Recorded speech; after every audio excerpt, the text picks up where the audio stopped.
नमस्कार दोस्तों, मैं Vishnudhari Singh, advocate Vishnudhari Singh legal channel में आप सभी दर्शकों का स्वागत करता हूं। दोस्तों, आज मेरे वीडियो बनाने का टॉपिक है कि परिवार में जो मौखिक बंटवारा होता है, जो पारस्परिक बंटवारा होता है, उसे न्यायालय में कितनी मान्यता दी जा सकती है। यानी मौखिक परिवार के मौखिक बंटवारे को न्यायालय मान्य करता है या अमान्य करता है। आइए दोस्तों, इसी टॉपिक पर आज का वीडियो मैं बना रहा हूं और इसी बिंदु पर मैं आपको कानूनी रूप से जवाब देने जा रहा हूं कि परिवार में जो मौखिक बंटवारा होता है, पारस्परिक बंटवारा होता है, जिसे आप म्यूचुअल पार्टीशन भी कहते हैं, उसका न्यायालय में कितना हद तक मान्यता है, यानी न्यायालय उसे कितना मान्य करता है और कितना अमान्य करता है। दोस्तों, जैसा कि आप पहले भी जानते हैं, मैं मौखिक बंटवारा पर एक वीडियो बना चुका हूँ, लेकिन संक्षिप्त में आज मैं वर्णन करना चाह रहा हूँ कि मौखिक बंटवारा क्या है। दोस्तों, जब परिवार बढ़ता है या किसी अन्य कारण से भी संपत्ति विभाजन का नौबत आती है, ऐसी परिस्थिति में दोस्तों परिवार के सभी सदस्य मिलकर एक पारिवारिक बंटवारा करते हैं, जिसे हम पारिवारिक बंटवारा या मौखिक बंटवारा भी कहते हैं। दोस्तों, वैसी स्थिति में वो लोग एक सादा पन्ना पर या एक नॉन जुडिशियल स्टाम्प पर अपना बंटवारा करते हैं। बंटवारा में जितने पक्षकार होते हैं, सबों का नाम दर्ज होता है। सबों का जितना जितना हिस्सा मिला, उस हिस्से के बारे में उनके शेड्यूल में वर्णन किया जाता है। और उसके बाद दोस्तों सभी पक्षकारों का, यानी परिवार के जितने सदस्य हैं, जिनका जिनका हिस्सा जितना मिला, वो लोग पूरे बंटवारा के, मौखिक बंटवारा के कागज़ पर अपना दस्तखत बना देते हैं। दोस्तों, इस प्रकार से मौखिक बंटवारा परिवार में संपन्न हो जाता है।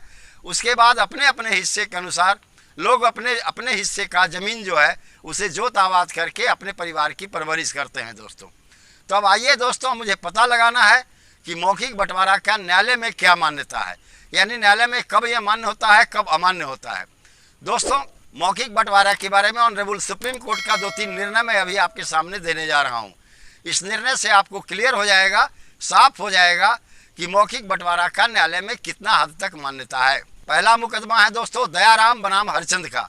ये 1989 में ऑनरेबल सुप्रीम कोर्ट ने इस मुद्दे पर अपना फैसला दिया था। इस मुकदमे में था कि परिवार में एक सामान्य बंटवारा हुआ था, आपसी सहमति से हुआ था, मौखिक बंटवारा हुआ था। कुछ दिन के बाद एक परिवार के एक सदस्य न्यायालय में उसे चुनौती दी। ऑनरेबल सुप्रीम कोर्ट ने कहा कि पूर्व का किया हुआ मौखिक विभाजन जो परिवार की संपत्ति का किया जाता है, वो सद्भाव के आधार पर किया जाता है, आपसी प्रेम और भाईचारे के आधार पर किया जाता है। और अगर सभी पक्षों की सहमति है और सभी पक्षों ने मौखिक बंटवारा के दस्तावेज पर अपना अपना दस्तखत बना दिया और उसके अनुसार जो उस मौखिक बंटवारा में जिनको जो शेयर मिला था, उस हिस्सा के अनुसार सब अपने अपने जोत आबाद में हैं। ऐसी परिस्थिति में दोस्तों एक लंबे दिन गुजर जाने के बाद उस बंटवारा को न्यायालय द्वारा अमान्य नहीं किया जा सकता। न्यायालय उसे सही मानता है, यानी न्यायालय वैसे बंटवारा की मान्यता देता है। दोस्तों, इसके लिए जरूरी है दोस्तों कि इसे सभी पक्षों की सहमति हो और सभी पक्षों का उस मौखिक बंटवारे के दस्तावेज पर सभी पक्षकारों का दस्तखत हो या अंगूठे का निशान हो दोस्तों, और उसके अनुसार वो सभी व्यक्ति अपने अपने हिस्से पर दाखिल काबिज हों।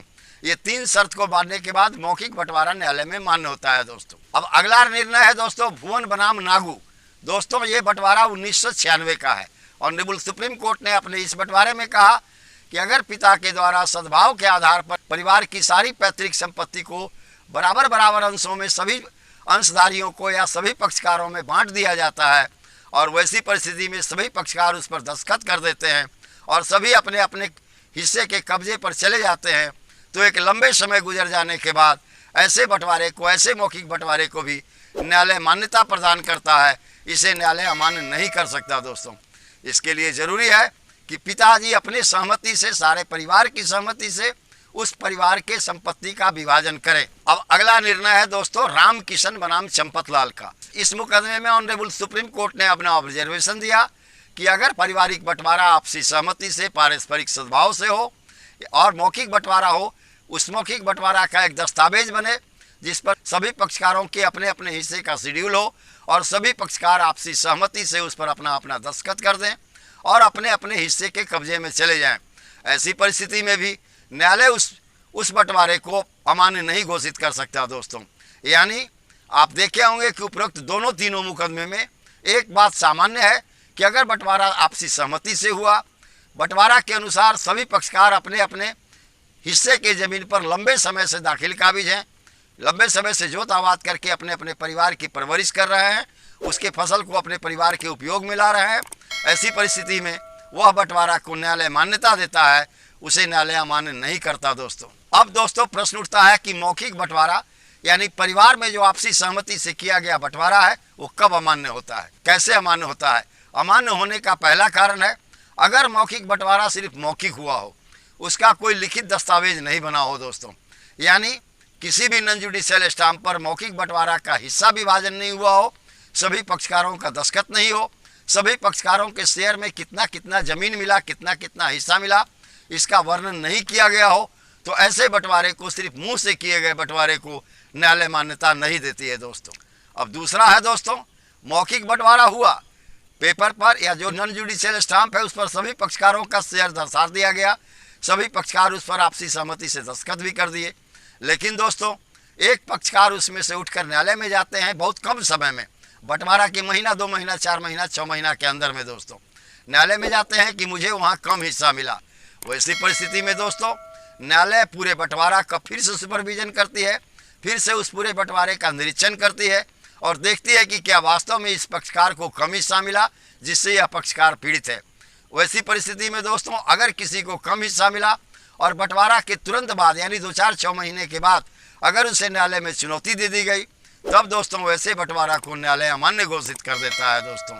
इस प्रकार दोस्तों आप समझ गए होंगे कि आपसी बंटवारा या मौखिक बंटवारा जिसे कहते हैं म्यूचुअल पार्टीशन अंग्रेजी में कहा जाता है दोस्तों, फैमिली म्यूचुअल पार्टीशन, ऐसे बंटवारा की मान्यता न्यायालय में कब मान्य होती है और कब अमान्य होती है।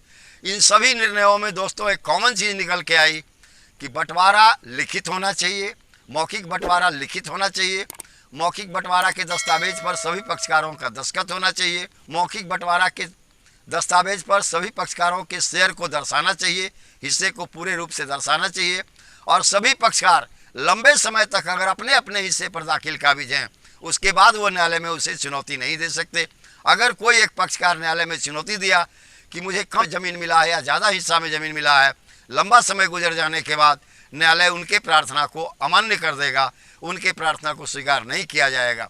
लेकिन अगर तुरंत बंटवारा के तुरंत 2, 4, 6 माह, साल भर के अंदर में अगर कोई पक्षकार अपनी पीड़ा लेकर न्यायालय में जाता है कि मुझे कम हिस्सा मिला या मुझे कीमती ज़मीन हिस्सा में नहीं मिला या रोड साइड का ज़मीन दूसरे को हिस्सा में मिल गया, मुझे नहीं मिला, ऐसी परिस्थिति में न्यायालय वैसे बंटवारा को अमान्य कर देगा दोस्तों।